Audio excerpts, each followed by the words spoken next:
कराची के इलाके सोल्जर बाजार डोली खाता में मैं एक मंदिर में हूँ। यहाँ अफसोसनाक एक वाकया हुआ है, एक वारदात हुई है मैं समझता हूँ। ये यहाँ की मकामी जो हिंदू हिंदू कम्युनिटी है, उनका ये इलाके का अपना आबादी का मंदिर है, जहाँ वारदात हुई है जिसमें नामालूम चोर जो हैं कुछ मूर्तियां, कुछ पूजा पाठ का जो सामान था वो चोरी करके ले गए। और इस सिलसिले में हमारे साथ मौजूद हैं जिन्होंने पुलिस को इब्तदाई रिपोर्ट कराई थी, और इस सिलसिले में क्या वारदात क्या हुई हम ये जानने की कोशिश करेंगे। आपका नाम क्या है और क्या हुआ यहाँ? प्रथम मेरा नाम है और मैं यहीं पे रहता हूँ, मंदिर के साथ ही मेरा घर है। असल में यहाँ पे तकरीबन सुबह 4 बजे के करीब जो है वो वारदात हुई है जिसमें चोरी करी गई है मंदिर से। ये रोड से आए ये लोग, फुटेज के अंदर जो हमें वाज़ा हुआ है, और यहाँ से मंदिर का गेट तोड़ा है। उसके बाद हमारे यहाँ पे मूर्तियाँ थी जिसमें पीतल की और तांबे की मूर्तियाँ होती हैं जो कि इंडिया से हमारे भक्तजन जो है वो लेके आए थे, जो कि कदीमी और कीमती मूर्तियाँ थी। चोरों ने वो भी चोरी करी। इसके साथ पूजा पाठ का सामान होता है जिसमें दिए होते हैं, भगवान का श्रृंगार होता है प्रीतम, वो हमें जो। बताएंगे कि कहाँ थी मूर्ति और उनकी क्या जी, जी। कुछ आप अगर थोड़ा तफसील से बताएं कि ये नाम क्या थे और कहाँ थी। यहाँ पे ये देखें ना, अभी पूरा ये जो व्हाइट आपको दिख रहा है ना, मार्बल, ये व्हाइट, इसके ऊपर चीजें पड़ी होती थी, सारी मूर्तियाँ थी इसके ऊपर। अब यहाँ पे मूर्तियाँ एक भी नहीं है। यहाँ पे राधा कृष्ण की मूर्ति थी, ऐसे ही सेम मूर्ति छोटे साइज की थी, तकरीबन इतने साइज की होगी, जो कि यहाँ पे पड़ी हुई थी। ठीक है, इसके अलावा यहाँ पे हमारे गुरु जी की तस्वीर थी। इसके अलावा यहाँ पे जो है किशन कन्हैया गोपाल, लड्डू गोपाल थे हमारे, वो यहाँ पे थे। और उनके अलावा यहाँ पे श्रृंगार का, इसके नीचे ड्रॉज आप देखें, ये ड्रॉज है। तो यहाँ से ये ड्रॉज को भी जो है ना उन्होंने खोल के इसके अंदर से जो चांदी की श्रृंगार था राधा रानी का, वो चोरी किया है, और दिए चोरी किए। इसके अलावा यहाँ पे देखिए दान पेटी लगी हुई थी, ये आपको लॉक दिख रहा होगा, यहाँ पे ये दान पेटी लगाई थी। इसके अलावा एक सामने दान पेटी थी यहाँ पे, ये दान पेटी जो है वो चोरी करके ले गए। तो ये 2 चोर थे जो कि कैमरे में वाज़ा भी हुए, और उनके हाथ में बोरे भी थे, और बोरे में बाकायदा स्क्वायर शेप की जो है ना पेटी नुमाया भी शो हो रही है। उसी को बेस बना के जो है एसएचओ नबी बख्श ने भरपूर कार्रवाई की, और उनका शुक्रिया अदा करते हैं। उन्होंने 1 दिन के अंदर ही जो है इस कार्रवाई को जो है वो इख्तिताम तक लाए, और उन चोर को भी पकड़ा है। चोर ये 2 थे। 2 में से जो है एक को जो है इन्होंने अरेस्ट कर लिया है, एक पे जो है उसको रिसर्च, ये इन्वेस्टिगेशन चल रही है। तो बस यही है कि आपके ज़रिए जो है हम सिंध पुलिस के आला हुकाम तक ये मैसेज देना चाहते हैं कि उस एक चोर को भी जल्द से जल्द जो है वो पकड़ा जाए, ताकि हमारा जो दीगर दूसरा सामान है वो हमें जो है जल्द से जल्द मिल सके। उसके अंदर हमारी तकरीबन 3 से 4 मूर्तियाँ हैं, जिसमें गणेश जी की मूर्ति है, राधा रानी आ चुकी है, कृष्णा जी की मूर्ति मिसिंग है। इसके अलावा उसमें माता जी की एक मूर्ति है, वो मिसिंग है, और श्री गुरु प्रभुपाद जी है, उनकी मूर्ति है, वो भी मिसिंग है। इसके अलावा एक दिया का एक दिया होता है, जो कि लोग दीप होता है, वो भी मिसिंग है। तो बस यही गुज़ारिश है कि इस पे थोड़ी-सी नज़रसानी की जाए, और इस कार्रवाई को थोड़ी-सी और तेज़ी में लाया जाए, ताकि हमारा जो सामान थोड़ा बहुत जो रह चुका है, वो भी हमें जल्द से जल्द मिल जाए। और इसमें सबसे बड़ा किरदार हमारे काउंसलर जनाब दानिश जिन्ना साहब का है, जिन्होंने पुलिस से फ़ौरन राब्ता किया, आला अफ़सरान से राब्ता किया, और इस कार्रवाई में भरपूर अपना किरदार अदा करके इसको जो है वो हमें इस अंजाम तक पहुँचे कि आज जो है हमें आधा सामान कुछ मिल चुका है, थोड़ा बहुत हमारा सामान जो है वो रहता है। आप मुझे ये बताइएगा कि आपने पुलिस से कांटेक्ट किया, एफआईआर दर्ज हो गई, तो इसके बाद फर्दर कितने टाइम के अंदर ये कार्रवाई हुई? एफआईआर के बाद जो है तकरीबन ये जो है सुबह में ये हुआ है, चोरी हुई है यहाँ पे, और ये 17 घंटे के अंदर जो है ना इन्होंने चोर को भी पकड़ा है और सामान की भी रिकवरी करी है। तो एसएचओ नबी बख्श साहब का तहे दिल से शुक्रिया, उनकी पूरी टीम का, जिसमें हमारे कमलेश भाई है और एक सद्दाम भाई है, और उनकी और भी टीम है, उनका तहे दिल से शुक्रिया, जिन्होंने भरपूर कार्रवाई करके जो है वो चीज़ें जो है बाजियाब करवाई। इसके अलावा हमारे इलाके के जो काउंसलर हैं दानिश जिन्ना साहब, जिनका पाकिस्तान पीपल्स पार्टी से ताल्लुक है, और वो हमेशा से ही हमें सपोर्ट करते हैं, और इस बार भी हमारी इस मुश्किल घड़ी में जो है हमारा साथ दिया, मंदिर आए, विजिट किया हमारे साथ, यहाँ तक पुलिस स्टेशन गए, पुलिस स्टेशन में भी जो है वो एसएचओ साहब से बात करी, और मजीद आला अफसरान से बात करी सिंध पुलिस के, और उनकी भरपूर मेहनत के बाद जो है इस नतीजे तक पहुंचे है कि हमारा सामान हमें जो है एक ही दिन में जो है वो रिकवर करवाया। तो उन सबका बहुत शुक्रिया। तो आप कुछ मुझे बताएंगे कि आपकी जो पूजा के हवाले से आपको क्या मुश्किल पेश आ रही है कि जो आपका अभी रिमेनिंग चीजें हैं उसमें? देखिए, पूजा का तो ये है कि हमारी पूजा तो अभी तक जो है रुकी हुई है। आज जो है काफ़ी दिन हो गए कि जो हमारी पूजा जो है वो रुकी हुई है। आप देख रहे हैं इस वक़्त जो है पूजा नहीं हमारी हो पा रही है। क्योंकि अगर जब तक जो है विग्रह हमारी जो है वो नहीं आएगी, तो उस वक़्त तक जो है हम पूजा हमारी अधूरी है। तो अभी एक से जो है वो हमारी पूजा जो है वो चल नहीं पा रही तो है। ऐसा कुछ सिलसिला होता है कि चीज जो चोरी हो गई है, तो यहाँ से अगर अवेलेबल हो, यहाँ कहाँ कहाँ से मिल सकती हैं आपको? वो तो जो है बहुत टाइम काफ़ी टाइम पहले जो है पुरानी जो है वहाँ से इंडिया से जो है मँगवाई थी। तो वहाँ से जो है मँगवाई थी, तो यहाँ पाकिस्तान में तो इतना नहीं मिलता है हमें। तो हम्म। ये है कि कोई आने-जाने वाला होता है तो उनसे जो है जैसे मँगवा लेते हैं हम। तो हम्म। वो जो है लाते हैं और उनसे जो है तो आप मुझे वो रिमेनिंग जो आपकी मूर्ति हैं उनके नाम बता देंगे, ताकि अगर कोई इंडिया में हमें सुन रहा है, या अगर कोई हमें दुबई से या कहीं से ये चीजें प्रोवाइड कर सकते हैं। नहीं, ऐसा तो नहीं होता है कि हमने तो बहुत कोशिश की कि किसी तरीके से जो है मिल जाए, लेकिन किसी से कोई जो है वो कहते हैं कि हम ये चीज़ नहीं कर सकते। तो वो चीज़ ना आती है, ना जाती है। तो ये है कि यहाँ से हमारे कोई हिंदू धर्म के जो है जैसे कोई जत्था जाता है या कोई दूसरा जाता है, तो वो जो है उसमें जो है मूर्ति वगैरह जो है ये पूजा पाठ का सामान, वो उसमें जो है जत्था में जो है जैसे तीर्थ यात्रा के लिए जाते हैं, तो उसमें जो है वो लेके आ जाते हैं। कई टाइम पहले जो है गए थे, तो कई साल पहले, तो उन्होंने जो है वो लेके आए थे। तो अभी कोई ऐसा वो कारण तो है नहीं कि जो लोग जाए। तो अब ये तो सारी चीज़ें जो है बड़ी वो हो गई है, शक्तियाँ तो वो मिल नहीं रही है, वरना तो हमारी पूजा जो है वो रुकी पड़ी हुई है मंदिर के अंदर, हम पूजा भी नहीं कर पा रहे। तो आप मुझे कुछ बताएंगी कि क्या हुआ, और आप लोगों को ज़ाहिर अफसोस है ये। देखो, सबसे पहले मंदिर ही हम खोलते हैं, क्योंकि हम लोग यहाँ सुबह-सुबह आके 5 बजे आके मंदिर की सेवा करते हैं। लेकिन जब आए सुबह में मैं तो ये गणेश प्रभु और मैं ही तो आए तो सब कुछ बिखरा। अब रात को भगवान को हम लोग देखो हमारी पूजा होती है, हम लोग विश्राम कराते हैं भगवान को, सही है। भगवान को सुलाते पलंग लगे हुए थे यहाँ पर। जब देखा पलंग पे भगवान नहीं, रात को मैं सुला के भगवान को अपना विश्राम कराते, हमारी सेवा है। यस। और सुबह में उठ के जब हमारी सेवा नहीं होवे, जैसे मस्जिद में भी हर चीज़ का रूल होता है। बिल्कुल ऐसे। अब वो हमारी सेवा नहीं हो रही और हमें एकदम परेशानी होती है कि हमारे भगवान कहाँ चले गए। सारा मंदिर बिखरा हुआ, यहाँ से चीज़ें गिरी हुई, वहाँ से चीज़ें गिरी हुई, भगवान के ज़ेवर नहीं, भगवान नहीं। तो हम लोग को बड़ा दुःख हुआ, रोने जैसे हमारा हाल हो गया था। अब एक इंसान रेगुलर सुबह-सुबह उठता है और वो अपनी भक्ति करता है, सेवा भगवान की करता है, तो उसको कितना सुकून मिलता है। जब वो चीज़ एक दिन नहीं हुई, आज 3-4 दिन होने पे आए, लेकिन भगवान नहीं आ रहे हमारे, तो पूछो हमारे से क्या हमारी दिल पे बितरी होगी। तो मैं यही कहना चाहती हूँ, जल्द से जल्द हमें भगवान ला के देवे ताकि हम अपनी सेवा पूरी कर सकें और हमें कुछ ही नहीं चाहिए। जो हो गया, जो चला गया, जो चला गया। बस भगवान ला के दे देवे।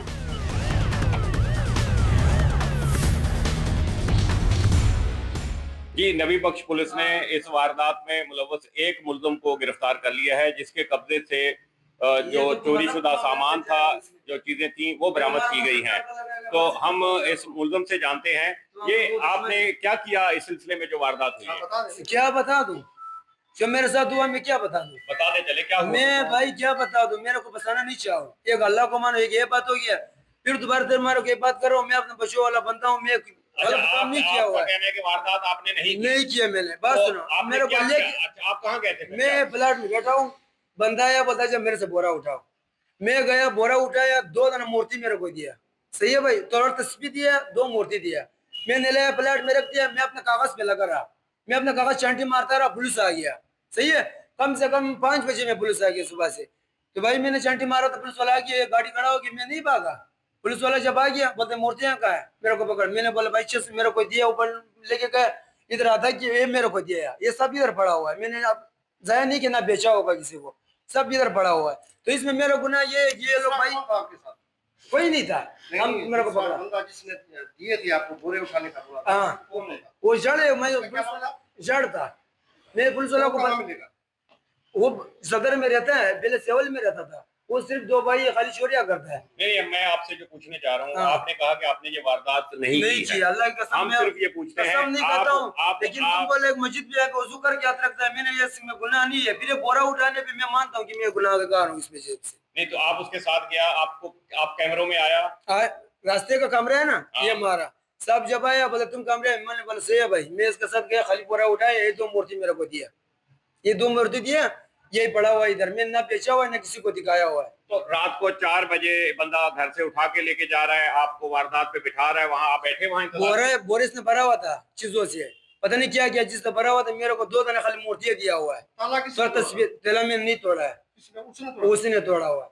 तो अच्छा, आप मकसद आपने कोई ऐसा वो नहीं किया, आप मैंने ये नहीं कहना किया। चाह रहे हैं, तो क्या आपके ख्याल से ये जुर्म नहीं है कि चोर के साथ जाना, उसका सामान? मानता हूँ, ये मानता हूँ कि मैं गुनाहगार हूँ, उसका साथ बोरा उठा के लाया प्लाट में, मैं जुर्म इन लोगों को बोला कि भाई मैं मानता हूँ, इसने एक जुर्म तो मैंने उसको पहले भी बोला कि मैं मानता हूँ, और गुनाहगार मैं नहीं हूँ कि मेरे को इसे फंसाना चाहता है। तो आप जब वारदात करने गए उसके साथ वहां मंदिर मैं पे बैठे मानता हो, हूँ। तो आप समझते नहीं हो कि मानता उसमें, हूँ। उसमें कौन मेरे सी, को पता उस नहीं वक्त था। आपको नहीं पता कि आपकी जान को खतरा है? मेरे को ये पता नहीं था कि इसमें मूर्ति है, तो आपको ये नहीं पता था कि मजहब का मामला है? मेरे को ये पता नहीं था कि ये मूर्ति इसमें इन लोगों ने भरा हुआ है। सही है, मेरे को लगा कि तांबा वाम्बा लोया मोलोया होगा, भरा होगा, भारी होगा, इसके साथ लाना, इसने मेरे को लालच दिया, बोले तेरे को दूंगा चीज ना चीज, और इधर लाया, 2 मूर्तियां दिया, तो तस्वीर दिया, मैंने इसी बोरे में वहां पर रखा हुआ था, पुलिस वाला जब आ गया, मैं अल्लाह की कसम नहीं भागा। तो हो सकता है क्या, अगर फर्ज करें कि ये आपको बंदा पकड़वा देता है, दूसरा इसका साथ चोर है, तो इसके साथ आपको इंसाफ करेंगे? नहीं बिल्कुल, दूसरा बंदा जो इसको लेकर गया उसको अगर ये पकड़वा देता है तो फिर इसके लिए जो भी रियायत होगी उसकी है। आप क्या मदद करेंगे? मैं ये बोल सकता हूँ कि भाई वो जिधर बैठता था, हम कागज चुनते थे, जिधर कागज हम चुनता था, उधर प्लेटफॉर्म में हम सब पुलिस वाला को ले जाएंगे, अगर उधर वो नहीं था तो मेरा कसूर फिर नहीं है, बार बार ले जाऊंगा, फिर बोल देंगे कि तुम झूठ बोलते हो, ये तो होता रहेगा कि सही बता कहाँ है, सही बता, ये तो उन लोगों का काम है, बोल देगा कहाँ है ये, तो मैं फिर गुनाहगार नहीं हूँ, बार बार ले जाऊंगा। उसको पकड़ाने के लिए क्या तरीका अख्तियार करे पुलिस, बताएं फिर। तो पुलिस किस तरीका अख्तियार करे कि हम हमारे को भी साथ ले जाए, जिधर हम बैठता था, हम काम कर रहा था, वो जगह ठिकाने जो ये बैठता था, ये सब हम बता देंगे, एक बार नहीं 100 दफा हम जाएंगे, ये पुलिस वाला पकड़े ना पकड़े, मैं खुद उसको पकड़ूंगा, क्योंकि मैं यहाँ पर फंस गया हूँ, मैं खुद बचाओ वाला बाप हूँ, ला इलाहा इल्लल्लाह मोहम्मद रसूलुल्लाह मस्जिद पे याद रखता हूँ कि मैं ऐसा काम नहीं करता है, बोरा उठाता हूँ, दिन में 1500-1300 रुपये कमाता हूँ, कबाड़ी वाला के पास काम करता हूँ, बस ये मुसीबत अल्लाह को पता है, किसका शक्ल देखा सुबह सुबह है, ये सब मुसीबत आ गया सामने, मैंने इन लोगों को बोला खुदा को मानो, मेरे कोई बाहर नहीं करो, मेरे बच्चे रोड पे आएगा, बस ये बात है भाई। तो आप कहाँ रहते हैं? हम सदर में रहते, ताज के प्लेस में, तो बच्चे कहाँ आपके? मेरे वो तो चमन में है, तो कहाँ से, वैसे ताल्लुक कहाँ से, अफगानिस्तान से आपका? तो पहले दादा और बाप का बाप वो अफगानिस्तान से है, फिर हम लोग ये चमन का तरफ से आया हुआ है, इधर सेठ में चमन में रहता है। चलिए ठीक है जी। ये मुल्ज़िम जो गिरफ्तार किया है, इनका ये कहना है कि ये वारदात में इनको, इनका जो साथी लेकर गया था साथ, और उसने वहां पर जाकर जो है वो सामान जमा किया। ये जो पुलिस ने इन्वेस्टिगेशन की है, जो पुलिस ने सीसीटीवी कैमरों की मदद से जो है वो रिकॉर्ड इकट्ठा किया है, उसमें वाज़े तौर पर यह है कि ये मुल्ज़िम उसके साथ था और इसने जो है वहां पर पहरा दे रहा था, मुल्ज़िम अंदर वारदात कर रहा था। उसके बाद जब सामान पूरा जमा कर लिया, बोरा भर लिया, उसके बाद जो है वो ये दोनों मुल्ज़िम जो है वो सीसीटीवी कैमरों में वहां से जो है वो जाते हुए नजर आ रहे हैं। पुलिस उसी इन्वेस्टिगेशन पे पुलिस ने इस एक मुल्ज़िम को गिरफ्तार किया है, जबकि जो उसका दूसरा साथी है उसकी गिरफ्तारी के लिए जो है वो कोशिशें जारी हैं। जी, मंदिर में हुई वारदात की तफ्तीश नबी बख्श पुलिस ने फौरी तौर पर शुरू कर दी थी और इब्तदाई चंद घंटों के दौरान ही मुल्ज़मान का सुराग लगाया और एक मुल्ज़िम को गिरफ्तार किया। मैं इस वक्त मौजूद हूँ नबी बख्श थाने में। नवाज जरदारी हमारे साथ मौजूद हैं, उनसे पूछते हैं। जरदारी साहब, ये बताइए कि मुल्ज़मान का सुराग कैसे मिला और किस तरीके से इनकी गिरफ्तारी हुई? सर ये 13 तारीख की रात को हमारे डोली खाते में एक मंदिर है, वहाँ से ये चोरी हुई थी। इसकी इतला हमें 15 पे मिली, फिर हम वहाँ पे पहुँचे, रात का टाइम था, तो सुबह जैसे हुई तो हमने सीसीटीवी चेक किए मुख्तलिफ जगहों से। इनके मंदिर में सीसीटीवी नहीं था, फिर सामने वाली बिल्डिंग से हमने सीसीटीवी लिया, जिसमें 2 बंदे बोरे उठाए हुए वो हमारे को नजर आए। उन पे हमने वर्किंग की, जिसमें एक बंदे को हमने उसी सीसीटीवी की बिना पर पकड़ा और उसने उसकी निशानदी पे खाली प्लाट में सोल्जर बाजार के वहाँ से ये सामान बरामद हुआ। कुछ सामान इसने आरामबाग के इलाके में वहाँ से भी खाली प्लाट में छुपाया हुआ था। कुछ सामान उधर से बरामद हुआ, कुछ सामान जो है परेडी के इलाके से, वो भी खाली प्लाट था जहाँ ये पोटी बैठते हैं, वहाँ से हमारे को बरामद हुआ। तो ऐसा क्या कीमती चीज थी, आपको क्या लगा कि क्या इनको इन्होंने अपने तौर पे समझा कि ये सोना है और ये पीतल के बर्तन हैं, पीतल के सामान है, मूर्तियाँ पीतल के, इन्होंने सोना समझ के उठाया था, लेकिन असल में वो पीतल था। लेकिन बर्बाद कार्रवाई हुई, जो कहीं से बेच भी नहीं सके, कहीं को दे भी नहीं सके। रात को वारदात हुई, शाम को हमने 5-6 बजे इनको पकड़ लिया है। बाकी एक साथी जो है इसका बाकी सामान उसके पास है जो लेकर फरार है, उसके लिए हम कोशिश कर रहे हैं इंशाल्लाह। इसके खिलाफ फर्दर क्या कानूनी कार्रवाई अब तक पुलिस ने की है? इसको मुकदमा दर्ज किया है और आज इसका 3 दिन का रिमांड मिला है और आगे इसको चलाएंगे, जहां दूसरे मुल्क तक हम पहुंच सके, उसको गिरफ्तार करके वो सामान करो। इसकी क्या नेशनैलिटी है? सुना है कि गैर मुल्की है, और क्या दूसरे के बारे में क्या पता लगा, क्या नाम या को पता उसका? ये पहले दिन तो कह रहा मैं अफगानी हूँ, अभी बोलता है मैं चमन में हूँ, बाप दादा हमारा अफगानी है, तो है तो वही अफगानी, लेकिन वो चेंज करते रहते हैं। वो हम इन्वेस्टिगेशन करेंगे और NIC पे, तो अफगानी है या नहीं है, लेकिन है ये बेसिकली अफगानी।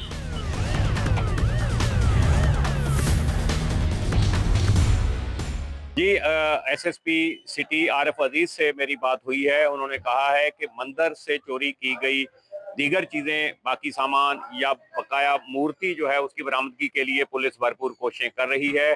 उन्होंने कहा कि इस सिलसिले में छापे मारे जा रहे हैं और मुलज़िम 3 दिन के रिमांड पर है। इसकी निशानदही पर जो है वो इसके साथी को तलाश किया जा रहा है।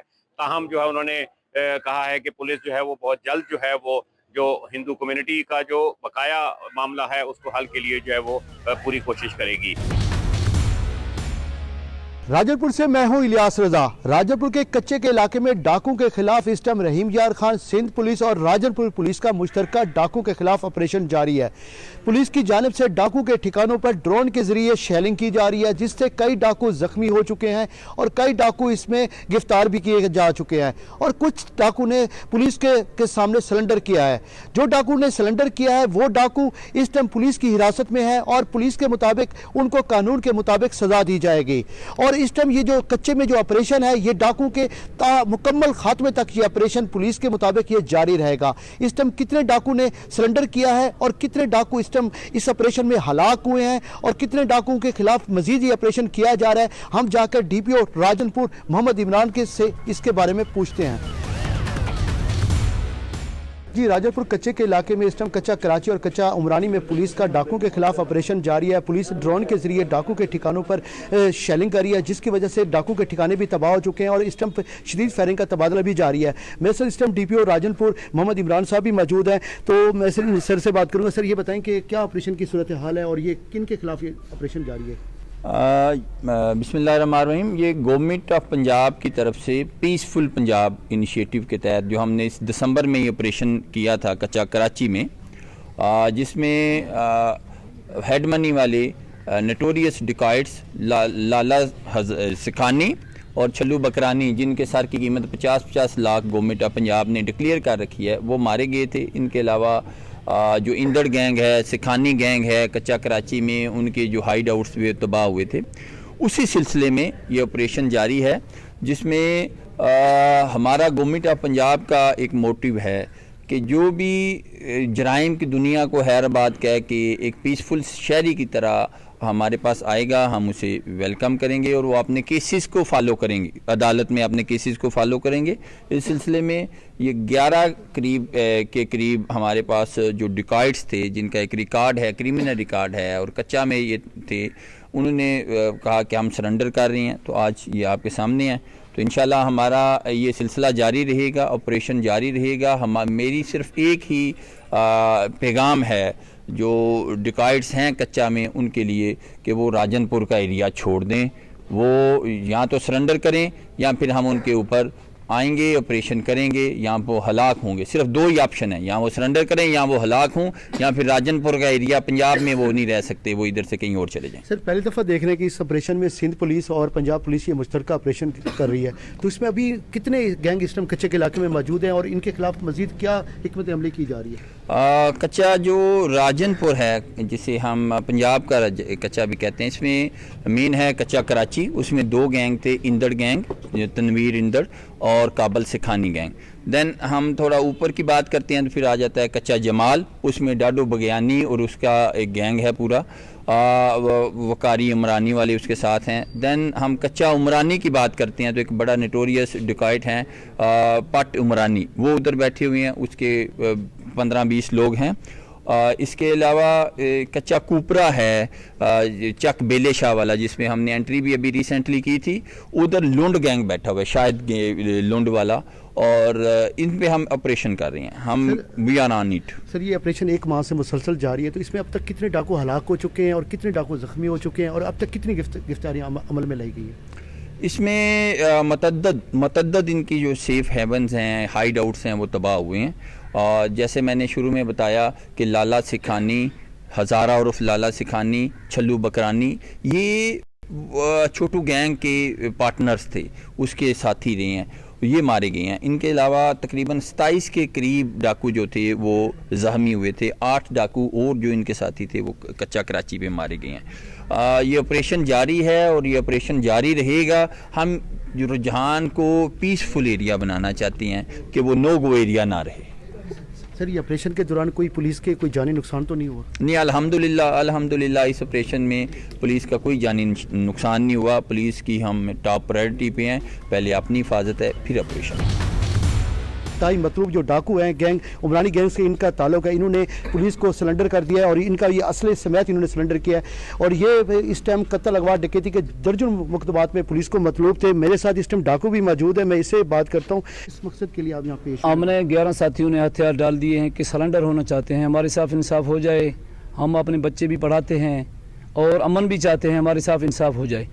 और अच्छा, ये बताएं कि दीगर जो डाकू हैं उनको क्या पैगाम देना चाहते हैं? ये काम तो गलत उनको कहते हैं वो जो आप काम वो कर रहे हैं ना, वो गलत कर रहे हैं। हम जो आए हैं इधर इंसाफ मिलेगा, हम वो भी आएंगे इंशाल्लाह।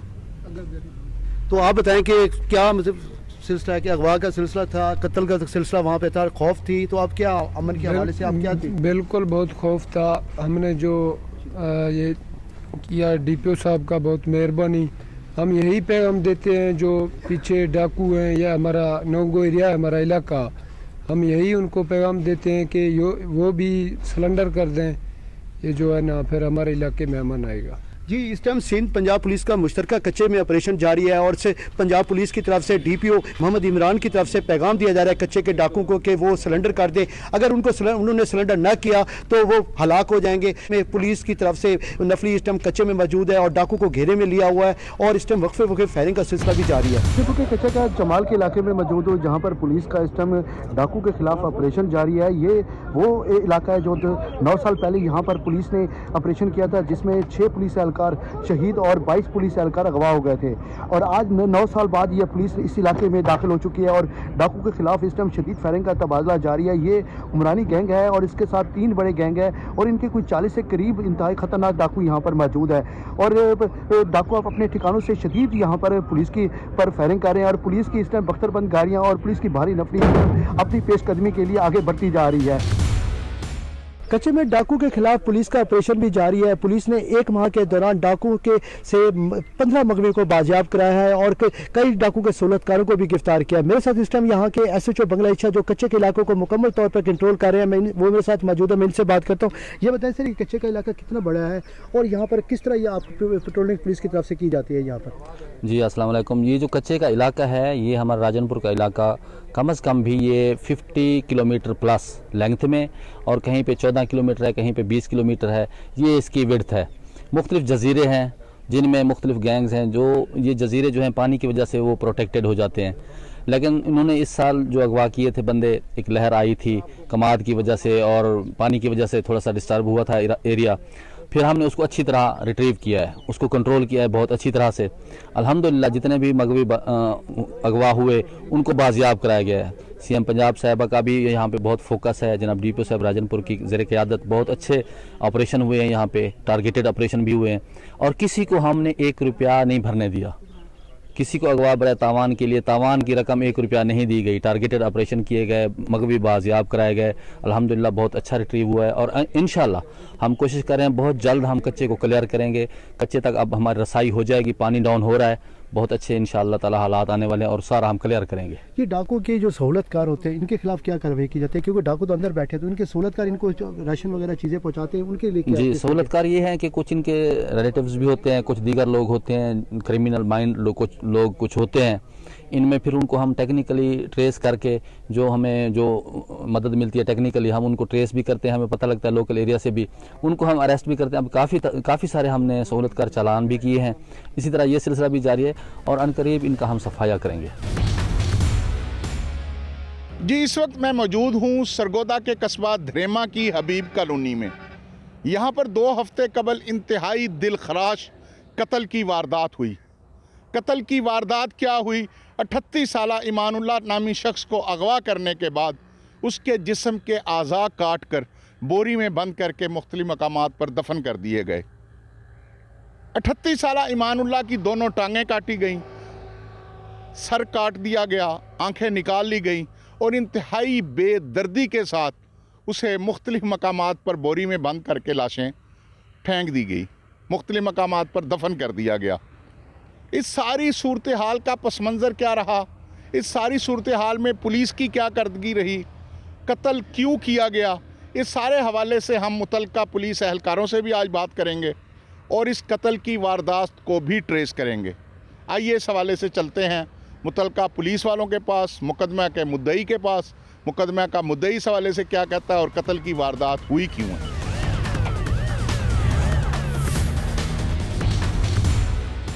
जी हम बात कर रहे हैं हबीब कॉलोनी धरेमा के कत्ल होने वाले 38 साला ईमानुल्लाह की।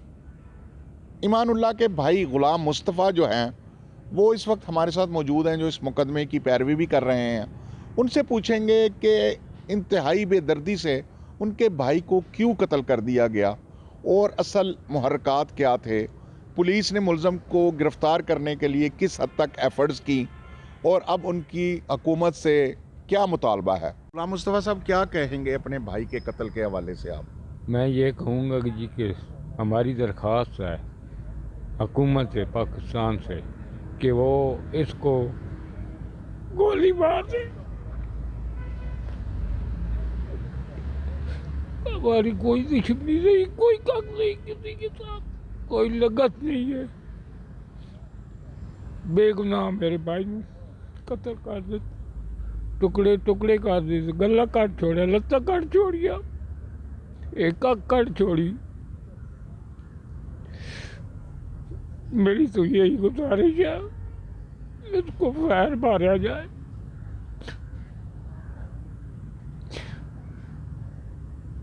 बाकी हमारे साथ बहुत अच्छा तावन पुलिस ने किया है, SHO साहब ने, रबानी साहब ने, कमर साहब हैं, हमारे उस्मान साहब हैं, इन्होंने बहुत अच्छा कोऑपरेट किया है।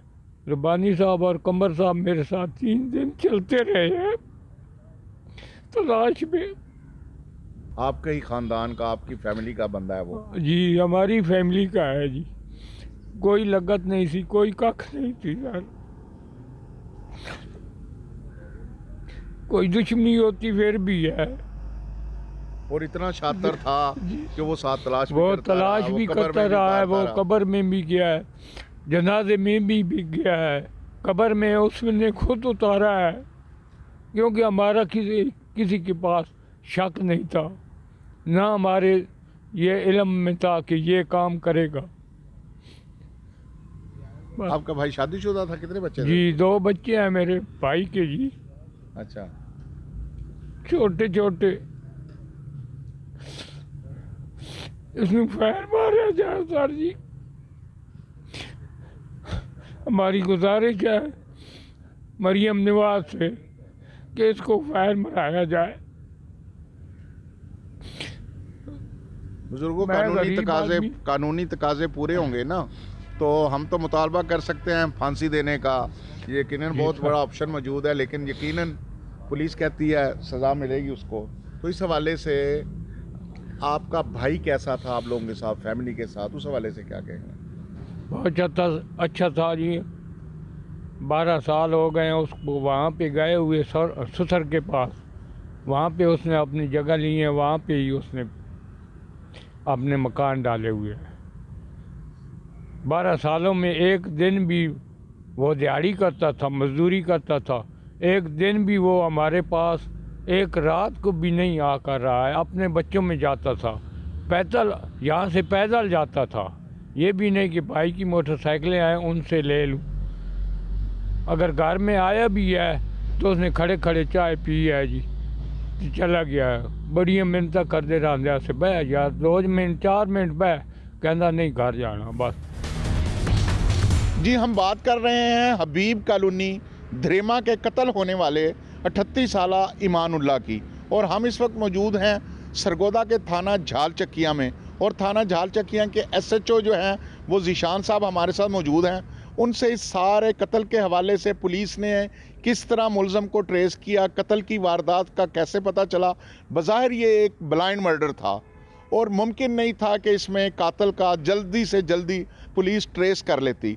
पुलिस को किस हद तक काम मेहनत करनी पड़ी, इस हवाले से हम मुतलका थाने के SHO के पास मौजूद हैं। हम उन्हीं से बात करेंगे कि पुलिस ने इस हवाले से पुलिस की किस कदर कारकर्दगी थी और किन लोगों ने मुलज़म को गिरफ़्तार करने के लिए अपना किरदार अदा किया।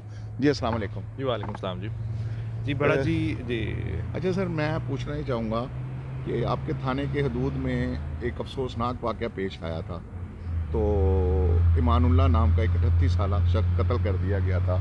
बज़ाहिर वो अगवा का एक मुकदमा था, अहले खाना ने अगवा की एक FIR दर्ज कराई थी और बाद में पता चला उसे इंतहाई बेदर्दी से कत्ल कर दिया गया। इस सिलसिले में मुतलका थाने की यकीनन कारकर्दगी बहुत बेहतर है, तो क्या पुलिस ने इन्वेस्टिगेशन की कि ब्लाइंड मर्डर का पता चला लिया?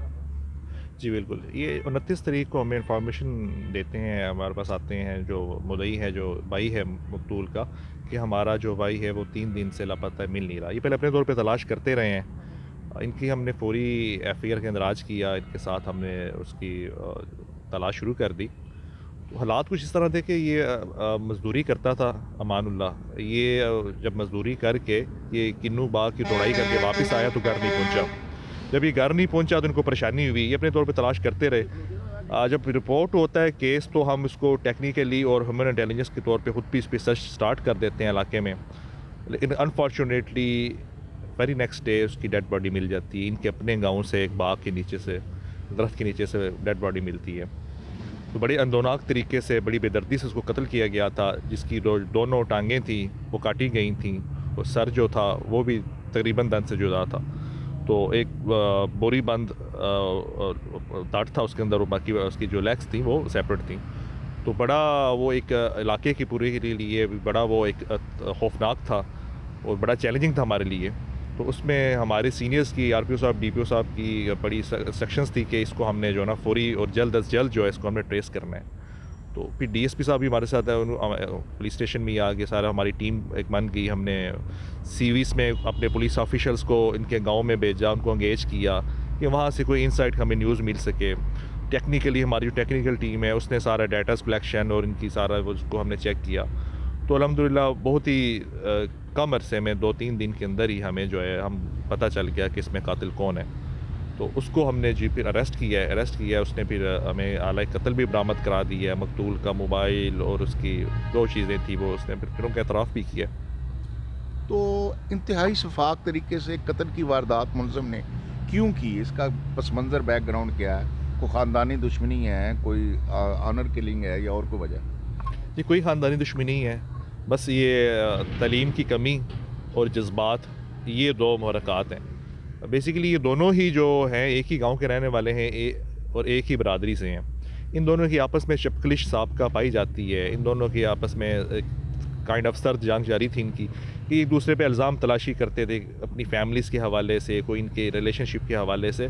ये दोनों की रोज़ाना ही जब इनके हमने जो साथ जो काम करने वाले थे उनको इंटरव्यूज़ किए, उनको हमने शामिल तफ्तीश किया, तो ये पता चला कि इनका जो है आपस में लड़ाई झगड़ा रोज़ाना रहता था। दौरान काम भी एक दफ़ा पहले लड़े भी हैं। तो उसी की इस मुलज़म को रंजिश थी कि ये जो मकतूल है वो इसको बेजा तंग करता है, तो उसका उसने बदला लेने के लिए इसको मारा, लेकिन उस कल्हाड़ी से मारा जिससे उसकी जान चलेगी। फिर ये उसको उसकी डेड बॉडी को छुपाने के लिए ये सारे बेदर्दी से उसके जो अज़ा था कट करता रहा और उसको छुपाता रहा। तो क्या इस वाक़े में सर एक ही मुलज़म है और दूसरा आपके पास इस हद तक एविडेंस आ गए हैं कि पुलिस समझती है कि इसको सज़ा से नहीं बचाया जा सकेगा? जी बिल्कुल जी, इसमें एक ही मुल्ज़म है और बिल्कुल एविडेंस सारे हमने कलेक्ट कर ली हैं। फर्दर भी अभी ड्यू प्रोसेस इन्वेस्टिगेशन का जारी है, बंदा हमारी कस्टडी में है, तो पूरी तरह इसको फ्रेंजिकली और क्रिटिकली सारा इसको हम जो है ना पूरा प्रोसीड करेंगे ताकि इसको सख्त से सख्त सज़ा मिले। जी, थाना झालचकियाँ के SHO की हमने बात सुनी। इस मुकदमे को ट्रेस करने के लिए अहम किरदार जो है वो भी महकमे की दीगर टीम वर्क के तौर पर यकीनन हुआ है। एक कमर अब्बास थे सिक्योरिटी ब्रांच के और एक ASI गुलाम रब्बानी। ASI गुलाम रब्बानी हमारे साथ इस वक्त मौजूद हैं। हम उनसे पूछेंगे कि ब्लाइंड मर्डर था, SHO साहब ने भी हमें बड़ी तफसील से बताया, तो आपने भी मुख्तलिफ हुलिये बदले, मुख्तलिफ एंगल तब्दील किए इस मुकदमे को ट्रेस करने, ये कैसे ट्रेस किया? जी गुलाम रब्बानी साहब। बिस्मिल्लाहिर्रहमानिर्रहीम। ये 30 तारीख को बरोज़ जुमा मर्डर हुआ था और अगले ही दिन गाजी कैसर अब्बास गुजर जो कि DSP सदर सर्कल है, उन्होंने हमारे ज़िम्मे ये स्पेशल टास्क दिया कि अफसरान बाला का हुक्म है कि इस केस को हतमी तौर पे आपने ना पूरी कोशिश करके दिल लगी से मेहनत करके तलाश करना है। तो मैं और सिक्योरिटी ऑफिसर है मेरे साथ, कमर शहजाद लक, वो इधर थाना झालचकिया में तैनात है, मैंने उनको साथ लिया और हम सफ़ेद पारचात में इनकी बिरादरी में घुस गए। जब इसका जनाजा हुआ तो उधर भी शामिल थे, जब इसकी तदफीन हुई तो उधर भी हम शामिल थे और इलाके में 3 दिन मुसलसल लगातार इसको ना तलाश करते रहे। अच्छा, इसमें हमारी जो थी पुलिसिंग हमने मुकम्मल तौर पे की, क्योंकि मुल्ज़म जो था वो इंतहाई चालाक था, उसी कबीले से था, उसी ख़ानदान से, क्लोज़ रिश्तेदारी थी इनकी, तो इसमें थोड़ी सी तलाश करने में मुश्किलात थीं। लेकिन हमारा फोकस जो है ना इस पे ज़रूर था, क्योंकि ये इस तरह का वावेला कर रहा था उधर इसकी तदफीन के वक्त, तो हमें इस पे पूरा शक था। तो हम मौका की तलाश में थे कि जब कि कहीं न कहीं कोई ये जो छोड़ता है अपना निशान तो हम उसको ना गिरफ़्तार करेंगे। साथ साथ हम अपने DSP साहब जनाब गाजी कैसर अब्बास गुजर साहब सदर सर्कल, उनको आगाह करते रहे, SHO झालचकियाँ को आगाह करते रहे कि ये शुएब नामी मुल्ज़म जो है ये हमारे जो रिडार में ये आ रहा है। तो हमने इसकी मुकम्मल फील्डिंग लगाई और इसको उसी रात 3 दिन के बाद इसको जो है ना इसके घर से इतला मिली कि अभी ये घर इन हो चुका है। तो जब ये घर अपने इन हो चुका, ये इसमें और एक बात बताऊं, ये वक्फे से गायब हो जाता था। जब गैदरिंग होती थी ये हमारे साथ तलाश करने में भी साथ साथ। रब्बानी साहब, आपने कहा बहुत शातिर था, वो कैसे आप बताएंगे ये शातिर था? शातिर इसलिए था, ये तलाश करने में भी बागों और फसलात में हमारे साथ था, ठीक है। और दूसरा, जब इसका जनाजा हुआ तो इसमें भी फ्रंट लाइन पे ये था। तीसरा, जब इसको लाद में मकतूल को उतारा गया तो यही उतारने वाला बंदा था और ज़्यादा वावेला करने वाला भी यही था।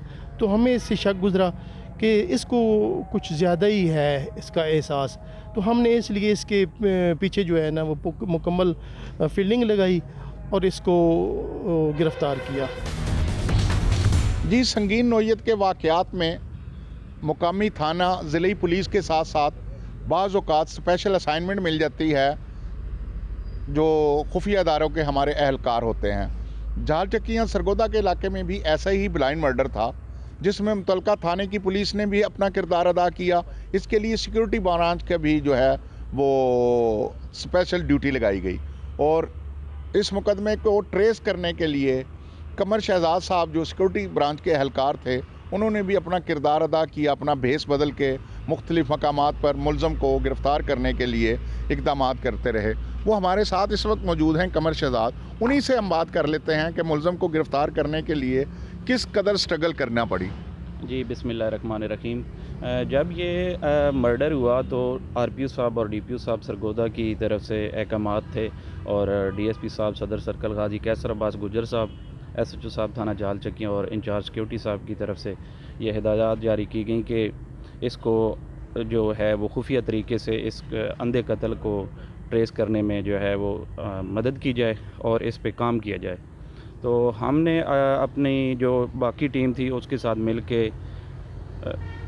3-4 दिन 5 दिन लगा के दिन रात हमने स्ट्रगल की सफ़ेद पारचात में इन लोगों के साथ मिलते जुलते रहे, बैठते रहे, अपने तौर पे ह्यूमन रिसोर्स इस्तेमाल की। तो अल्लाह के फजल व करम से हम इस नतीजे पे पहुँचे कि हमने इस बंदे को ट्रेस किया। तो आपको पता चल चुका था कि पहले ही कि आपको भेस बदल के बाद में पता चला कि असल मुलज़िम तो ये है जो तलाश में भी आपकी मदद कर रहा है?